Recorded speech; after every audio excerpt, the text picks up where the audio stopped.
Now we discuss about the next part of the coordinate geometry. In this part, we learn how to explain, how to represent the position of any point in Cartesian plane. इसमें अब हम ये सीखेंगे कि किसी बिंदु को चतुर्थांशों में किस प्रकार से प्रदर्शित करते हैं. Too easy. देखिए, इससे पहले हम आपको एक्सप्लेन कर चुके हैं कि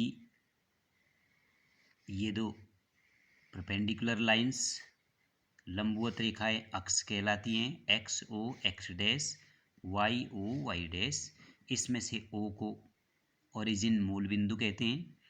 मूल बिंदु के दाईं ओर एक्स अक्ष की धनात्मक दिशा, मूल बिंदु के बाईं ओर एक्स अक्ष की ऋणात्मक दिशा, मूल बिंदु के ऊपर वाई अक्ष की धनात्मक दिशा, नीचे को वाई अक्ष की ऋणात्मक दिशा. और किसी भी बिंदु की जब हम निर्देशांक लेते हैं, तो कोऑर्डिनेट लेते हैं, तो कोऑर्डिनेट के लिए उस पर एक एक्स अक्ष पर लंब होता है जिसको हम वाई निर्देशांक कहते हैं. और जो वाई अक्ष पर लंब डालते हैं, ये डिस्टेंस, यानी कि ये डिस्टेंस, इसको मैंने p मान लिया, इसको m, इसको n, यानी कि p से n तक x निर्देशांक हो गया x कोऑर्डिनेट, और p से m को हम मान लेते हैं y कोऑर्डिनेट.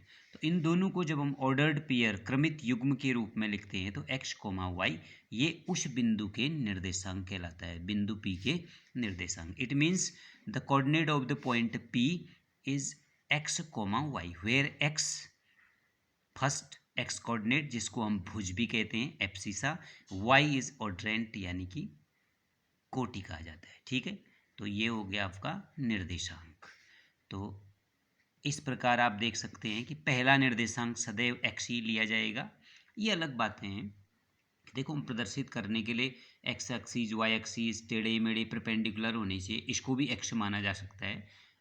फिलहाल अभी के केस में हम, मोस्टली केसेज में हम इजीली सीखने के लिए यही लेते हैं कि x एक्सिस है, ये y एक्सिस है. ओके, ये x, ये y एक्सिस. तो ये आ गया. अब देखिए, आप केवल इतना ध्यान रखना है कि फर्स्ट में भुज, दूसरे में कोटि. अब देखिए, जब हम इसको फर्स्ट क्वाड्रेंट है, प्रथम चतुर्थांश, ये द्वितीय, ये तृतीय और ये चतुर्थ. First quadrant, second, third and fourth. तो फर्स्ट क्वाड्रेंट में एक्स अक्ष धन आ रहा है, वाई भी धन, तो पहले में प्लस कोमा प्लस हो गई. दूसरे में एक्स ऋण है, वाई धन है. देखिए, क्योंकि पहले एक्स लेते हैं, भुज, ये कोटि, ऋण ऋण, और इधर प्लस माइनस. कैसे प्लस माइनस दिख रहा है ना. तो ये तो हो गए आपके इसमें प्रथम, द्वितीय, तृतीय, चतुर्थ, चतुर्थांशों में ये साइन आ गए, प्लस प्लस इतना. तो अब आपसे कहा गया है जैसे 0.5, 4 किस चतुर्थांश में है. तो आप देखेंगे 5 पॉजिटिव है, ये एक्स अक्ष की धनात्मक दिशा हो गई. वाई कोऑर्डिनेट पॉजिटिव है, वाई अक्ष की भी धनात्मक दिशा, यानी कि ये, या अर्थात एक्स ओ वाई तल में होगा. तो ये प्रथम चतुर्थांश हो गया, फर्स्ट. तो 5, 4 फर्स्ट क्वाड्रेंट में. ओके, तो ये फर्स्ट क्वाड्रेंट में हो गया, प्रथम चतुर्थांश में, है ना. इसी प्रकार अगर मैंने आपसे कहा -2, 3 किस में है, तो फर्स्ट एक्स कोऑर्डिनेट नेगेटिव है, यानी कि बाईं ओर, और दूसरा वाई वाला धनात्मक ऊपर को, तो सेकंड क्वाड्रेंट में. ओके, तो इस ढंग से इसको रिप्रेजेंट किया जाएगा. तो ये प्रथम चतुर्थांश, द्वितीय, तृतीय और चतुर्थ, ये तो चतुर्थांशों की बातें होगी. उसके बाद अगर आपसे ये कहा गया है कि आप एक बिंदु दिया है -4, -3, इसको आप कार्टेशियन प्लेन में रिप्रेजेंट करो. represents the point -4, 3 in Cartesian plane. At first we draw two perpendicular lines, say axes, origin x o x dash, y o y dash. okay, origin. तो देखिए, आप इसमें कुछ लाइंस ड्रॉ कर दो, इसमें एक रूलर बना दो, 1 2 3 4 so on.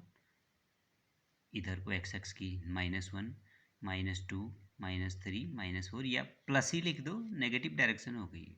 1 2 3 4 so on. Y x में -1, -2, -3, माइनस चिन्ह दिखाना कोई ज़रूरी नहीं है 1 2 3, क्योंकि -1 कोई इंडिकेशन, माइनस जस्ट इंडिकेशन है कि नेगेटिव डायरेक्शन में है. 1 2 3 लिख ली. तो देख लिया आप, पहले -4 अर्थात गिनने तो 4 हैं, बट माइनस डायरेक्शन मीन्स ये पहला कोऑर्डिनेट एक्स एक्स है, एक्स एक्स के बाईं ओर 1 2 3 4 ये पॉइंट आ गया। ओके, उसके बाद वाई एक्स में -3, तो वाई एक्स में -3 नीचे को 1 2 3 यहाँ पर है, तो इसके सीधमा हम इधर आ जाएंगे, यहाँ पर आ गए। तो देखिए ये पॉइंट हो गया। अब देख सकते हैं आप वाई अक्ष पर ये दूरी 4 है, लेकिन बाईं ओर है तो -4, ये 3 नीचे को है, तो इस बिंदु के कोऑर्डिनेट आ गए -4, -3। ओके, तो इस प्रकार हम इनको रिप्रेजेंट्स करेंगे। तो थर्ड क्वाड्रेंट में, वैसे भी माइनस माइनस थर्ड क्वाड्रेंट में हो गया, ठीक है ना।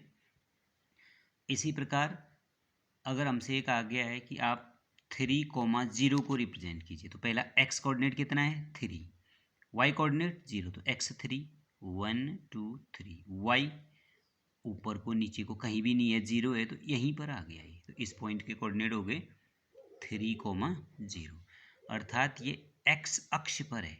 तो जनरली हम ये कह सकते हैं कि अगर y कोऑर्डिनेट 0 है तो वह x अक्ष पर होगा, अगर x कोऑर्डिनेट 0 है तो y अक्ष पर होगा, ठीक है। तो इससे हमको एक बात पता चलती है कि x अक्ष के प्रत्येक बिंदु पर y शून्य होता है, x अक्ष पर y कोऑर्डिनेट 0 और y अक्ष पर जो है x कोऑर्डिनेट 0। ओके, यानी कि at each points of the x axis y coordinate is equal to 0. Similarly, at each point of the y axis x coordinate will be 0. Okay, तो ये बातें भी इसके अंतर्गत आ गई। Okay, thanks.